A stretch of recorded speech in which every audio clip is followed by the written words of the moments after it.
Welcome back to our channel. నేను మీ కావ్య. ఎన్నికలకు 3 రోజులు. సో హోరాహోరీ ప్రచారాలు, హోరాహోరీ కేసులు ఇవన్నీ చూసినాం కదా. సో ఇప్పుడు ఒక డిఫరెంట్ కైండ్ ఆఫ్ విమర్శలు వినిపిస్తున్నాయి. సో అవి ఏందని తెలుసుకుందాం. అండ్ దాంతోపాటు ఫ్లయింగ్ స్క్వాడ్ చాలా యాక్టివ్ అయిపోయింది. సో ఎక్కడ డబ్బులు పంపిణీ జరుగుతున్నా అని కంప్లైంట్స్ వచ్చినా కానీ ఆలోచించకుండా వాళ్ళ ఇళ్ల పైన వెళ్ళి వాలిపోతుంది. పాపం వాలిపోతున్నారు కరెక్టే, కాకపోతే అది ఎన్నికల కోడ్ ఉండే నియోజకవర్గమా లేదంటే పక్క నియోజకవర్గం కూడా ఆలోచించలేని పరిస్థితిలో ఉన్నదంట ఫ్లయింగ్ స్క్వాడ్. సో ఫ్లయింగ్ స్క్వాడ్ని విమర్శించాలని నా ఉద్దేశం కాదు, కాకపోతే ప్రతిపక్షాల నేతలను మాత్రమే టార్గెట్ చేయడమే ఇప్పుడు హాట్ టాపిక్గా మారింది. సో ఇవన్నీ కూడా ఇవాళ మనం ఈ వీడియోలో మాట్లాడుకుందాం. ఎవరి ఇల్లు ఎక్కడుంది, ఫ్లయింగ్ స్క్వాడ్ ఏమంటుంది, అండ్ పోలీసులే బ్యాగులు తీసుకొచ్చి నా ఇంట్లో పెట్టినరు అనే స్టేట్మెంట్లు, ఇవన్నీ కూడా ఈ వీడియోలో మనం డిస్కస్ చేద్దాం అనమాట. So MLC Ravinder, first Ravinder రావు గురించి మనం మాట్లాడుకోవాలి. సో ఈ నీళ్ళు జూబ్లియన్స్ నియోజకవర్గంలో లేదు, కానీ పార్టీ అప్పజెప్పిన కార్యక్రమం కాబట్టి క్యాంపెయిన్లు తిరగడం కావచ్చు, అండ్ దాంతోపాటు డోర్ టు డోర్ క్యాంపెయిన్స్కి వెళ్ళడం కావచ్చు, రోడ్ షో మీటింగ్స్కి అటెండ్ అవ్వడం కావచ్చు, కార్నర్ మీటింగ్కి అటెండ్ అవ్వడం కావచ్చు, ఇలా చాలా చాలా బిజీగా ఉన్నాడు అనమాట రవీందర్ రావు. కానీ ఫ్లయింగ్ స్క్వాడ్ ఉన్నట్టుండి ఎలక్షన్లకు సంబంధించి డబ్బు పంపిణీ జరుగుతుంది, అది రవీందర్ రావు ఇంట్లో నుంచే పంపిణీ జరుగుతుంది అనే ఇన్ఫర్మేషన్ వచ్చింది. అండ్ భారీగా డబ్బులు కూడా రవీందర్ రావు ఇంట్లో సూట్ కేసులు కవర్లలో బ్యాగ్లలో ఎక్కడ చూసినా అట్లా డబ్బులు ఉన్నాయని మాకు కంప్లైంట్ వచ్చింది, ఇన్ఫర్మేషన్ వచ్చింది. అందుకని మేము వచ్చినామని తనిఖీలు చేస్తాం. అసలుకి జూబ్లియన్స్ నియోజకవర్గం ఎక్కడుంది, రవీందర్ రావు ఇల్లు ఎక్కడుంది? జూబ్లియన్స్ నియోజకవర్గంలో 7 డివిజన్లకు సంబంధించి, కాకపోతే డివిజన్కి నియర్ బై కూడా ఆయన ఇల్లు లేదు. ఆయన ఉండేది ఎక్కడనో కూకట్పల్లి, ఎలక్షన్స్ జరిగేవి ఎక్కడ, జూబ్లీహిల్స్. సో దానికి దీనికి సంబంధం ఏముంది అనే ఆయుధమే ఇప్పుడు అస్త్రంగా మారిందనమాట రవీందర్కి.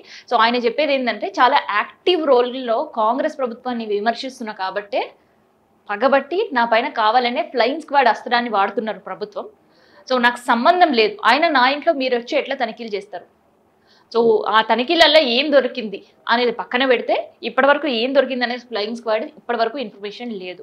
అయితే ఆయన ఇంకొక విమర్శ కూడా ఏం చేస్తున్నారు అని అంటే, పోలీసులే బ్యాగులు పట్టుకొని వచ్చారు, ఆ బ్యాగులలో ఏముందో కూడా నాకు తెలియదు, అట్లీస్ట్ తనిఖీలు ఎందుకు చేస్తున్నారు అనేదని నాకు చెప్పాలి. సో ఎవరో ఒకరు ఇన్ఫర్మేషన్ ఇచ్చిర్రు అంటే డబ్బులు ఉండే, కాకపోతే మీరు ఎట్లా తనిఖీలు చేస్తారు? సో ఇది కేవలం ప్రభుత్వం కక్షపూరితంగా మాత్రమే, కక్ష సాధించడానికి మాత్రమే మొన్నటి వరకు కేసులు పెట్టింది. సో కేవలం ఎలక్షన్స్కి 3 రోజులే ఉంది కాబట్టి మాపై దుష్ప్రచారం చేయడానికి మాత్రమే ఇట్లా మమ్మల్ని టార్గెట్ చేసి మరి మా ఇళ్లలో సోదాలు నిర్వహిస్తున్నారు అంటున్నారు. సో ఇంకొక మాజీ ఎమ్మెల్యే గురించి మనం మాట్లాడాలి. సో మాజీ ఎమ్మెల్యే, సో అందరు కూడా తెలుసా, మర్రి జనార్దన్. సో మర్రి జనార్దన్కి ఉదయం ఒక బ్యాడ్ అనుభవం అయిందని చెప్పొచ్చు. ఎందుకంటే ఉదయాన్నే ప్రచారానికి సంబంధించి 8 గంటలకు ఫీల్డ్లో ఉంటున్నారు.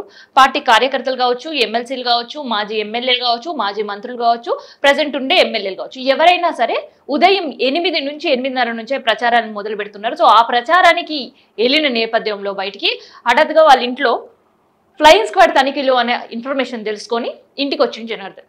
సో వచ్చిన తర్వాత మర్రి జనార్దన్ రెడ్డికి ఎవ్వరూ కూడా లోపలికి అలో చేయట్లేదు. సో ఇంట్లో తనిఖీలు జరుగుతున్నాయి కాబట్టి నువ్వు కూడా పోయే అవకాశం లేదు అని. కానీ ఆయన చేసే విమర్శన ఏంటి అంటే, నా ఇంట్లో ఏమీ లేవు, ఇంకా నేను చెప్పే కంటే కూడా ఆయన విజువల్స్లో ఏం చూపిస్తున్నాడు మీకు కనిపిస్తుంది కదా, ఏగో ఇన్నర్స్ చూపిస్తున్నాడు అండ్ టీషర్ట్ చూపిస్తున్నాడు. నా ఇంట్లో ఏమైనా దొరికింది పోలీసులకి అండ్ ఏమైనా దొరికింది ఫ్లయింగ్ స్క్వాడ్స్ అంటే నా ఇన్నర్స్ మాత్రమే దొరికినాయి, నా టీషర్ట్ మాత్రమే దొరికింది, దానికి మించి ఏమీ కూడా దొరకలే, కావాలని కక్షపూరితంగా మాత్రమే ఇట్లాంటి ఫ్లయింగ్ స్క్వాడ్ తనిఖీలు ప్రభుత్వం మా పైన చేయిస్తుంది అనే విమర్శలు వినిపిస్తున్నాయి. అండ్ దీంతో పాటు ఇంకొక ఘాటిన విమర్శ కూడా చేసిండు. అదేంటిది అని అంటే, నా ఇంట్లో ఎటువంటి డబ్బు లేదని ముందే తెలుసు పోలీసులకు, అందుకనే సంచుల నిండా బ్యాగుల నిండా వాళ్ళే డబ్బులు పట్టుకొని వచ్చి నా ఇంట్లో పెట్టే ప్రయత్నం చేసిండ్రు, కానీ నాకుండే కార్యకర్తలు కావచ్చు, నేను కావచ్చు స్ట్రాంగ్ ఉన్నా కాబట్టి అట్లాంటివి ఏమి కూడా ఫలించలేక మళ్ళీ వెళ్ళిపోయినరు అని మాత్రమే విమర్శలు కూడా చేస్తుండ్రు. ఆ విమర్శల్లో నిజం ఎంత అనేది ఫ్లయింగ్ స్క్వాడ్ నోరిపితే తప్ప తెలియని పరిస్థితే కనిపిస్తుంది. సో మొత్తానికైతే ఫ్లయింగ్ స్క్వాడ్ హై డ్రామా అనేది కంటిన్యూ అవుతుంది. ఎన్నికలకి కేవలం 3 రోజులు ఉన్న సందర్భంలో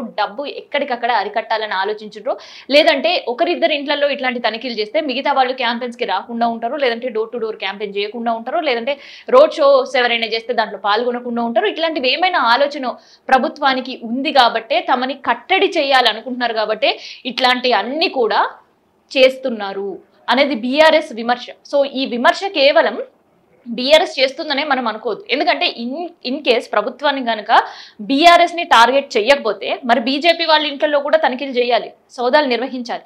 సో సనత్ నగర్కి వెళ్ళిన వాళ్ళు ఎందుకు మరి కిషన్ రెడ్డి అంబర్పేట ఇంటికి వెళ్ళలేదు? వెళ్ళాలి కదా, ఆయన కూడా ప్రచారంలో పాల్గొంటున్నాడు. సో వాళ్ళ ఇంటికి అయితే వెళ్ళలేరు. కాకపోతే ఒక ఎమ్మెల్సీ ఇంటికి, నియోజకవర్గానికి దూరంగా ఉండే ఇంటికి వెళ్ళి ప్రచారంలో పాల్గొన్నాడు. అండ్ దాంతోపాటు ఫ్లయింగ్ స్క్వాడ్ ఇన్ఫర్మేషన్ వచ్చి వెళ్ళి తనిఖీలు చేశాడు. Okay, done. వాళ్ళ ఇంటికి వెళ్ళారు. మరి రామచంద్రరావు కూడా పార్టిసిపేట్ చేసిన పరిస్థితి, మరి ఆయన ఇంటికి కూడా వెళ్ళలేరు కదా.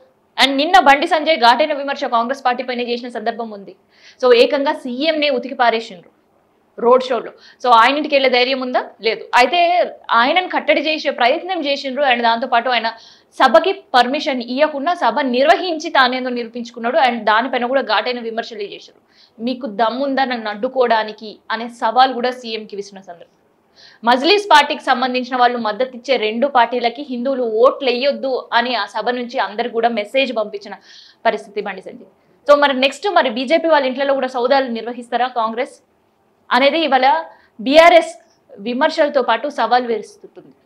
ఎందుకంటే పోటీ ఇక్కడ కేవలం కాంగ్రెస్ బీఆర్ఎస్ కి మాత్రమే కాబట్టి బీఆర్ఎస్ మాజీ ఎమ్మెల్యేలు కావచ్చు, మాజీ మంత్రులు కావచ్చు, లేదంటే కార్యకర్తలు కావచ్చు, ఎమ్మెల్సీలను అడ్డుకట్ట వెయ్యాలి అంటే ఫ్లై స్క్వాడ్స్ తనిఖీలు చేస్తే వాళ్ళు అక్కడ ప్యాక్ అయిపోతారు. సో మళ్ళీ వాళ్ళు క్యాంపెయిన్స్ కి రాలేరు, లేదంటే పార్టీకి సంబంధించిన మీటింగ్స్ కి రాలేరు, లేదంటే వాళ్ళకి ఇన్నర్ మీటింగ్స్ ఏవైతే కండక్ట్ చేస్తున్నారో దానికి అటెండ్ కాకుండా ఉండాలి అనేది మాత్రమే ఇది కాంగ్రెస్ చేస్తున్న ఒక వ్యూహం అనే విమర్శలు అయితే బీఆర్ఎస్ గట్టిగానే వినిపిస్తుంది. గట్టిగా వినిపించడంతో పాటు ఇగో నా ఇంట్లో దొరికినవి ఇవే అని ఇట్లాంటి విమర్శతో పాటు ఫ్లై స్క్వాడ్స్కి కూడా ఇట్లాంటి సవాలు విసురుతున్నారు. మరి దీనిపైన ఏం సమాధానం చెప్తారు అని అంటే ఇప్పటికే సమాధానంగా ప్రెస్ మీట్లు కూడా గాంధీ భవన్ కేంద్రంగా జరుగుతున్నాయి. సో బీఆర్ఎస్ వాళ్ళని మేము ఎవరిని కూడా టార్గెట్ చేస్తలేము.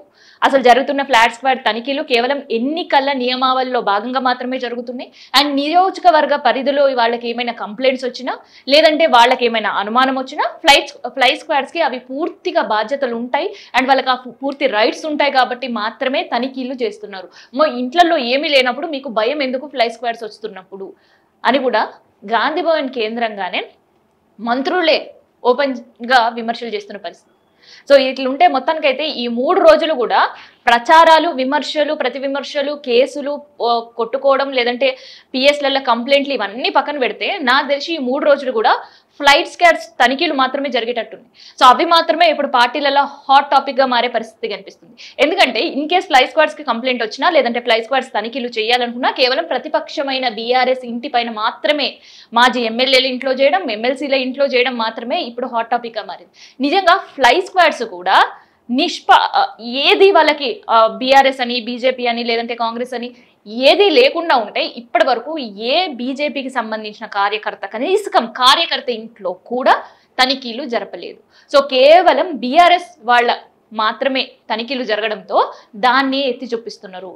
సో ఎత్తి చూపించడమే కాదు, ప్రచారం ఆల్రెడీ ఎవరైతే స్టార్ట్ చేసినారో మేము వచ్చి ప్రచారం చేస్తున్నాము అని చెప్పేసి మా ఇంట్లకి ఫ్లై స్క్వాడ్స్ వస్తున్నారు, మేము భయపడము అని గల్లీలలో, బస్తీలలో, కాలనీలలో కూడా కార్యకర్తలు ఓటర్లకు చెప్పే పరిస్థితి కనిపిస్తుంది. సో దీని ప్రభావం కూడా ఎంతవరకు ఉంటుంది చూద్దాం. నిజంగానే fly squad team, election team కూడా బీఆర్ఎస్ని టార్గెట్ చేయకపోతే మరి ఎందుకు ఇప్పటి వరకు బీజేపీకి సంబంధించిన ఏ ఒక్కరి ఇంటి పైన వాలలేదు, ఏ ఒక్కరి ఇంట్లో కూడా తనిఖీలు చెయ్యలేదు అనే ప్రశ్నలకి ఫ్లై స్క్వాడ్ సమాధానం చెప్తుందా, లేదంటే అధికారంలో ఉండే కాంగ్రెస్ మంత్రులు సమాధానం చెప్తారా అనేది చూడాలి.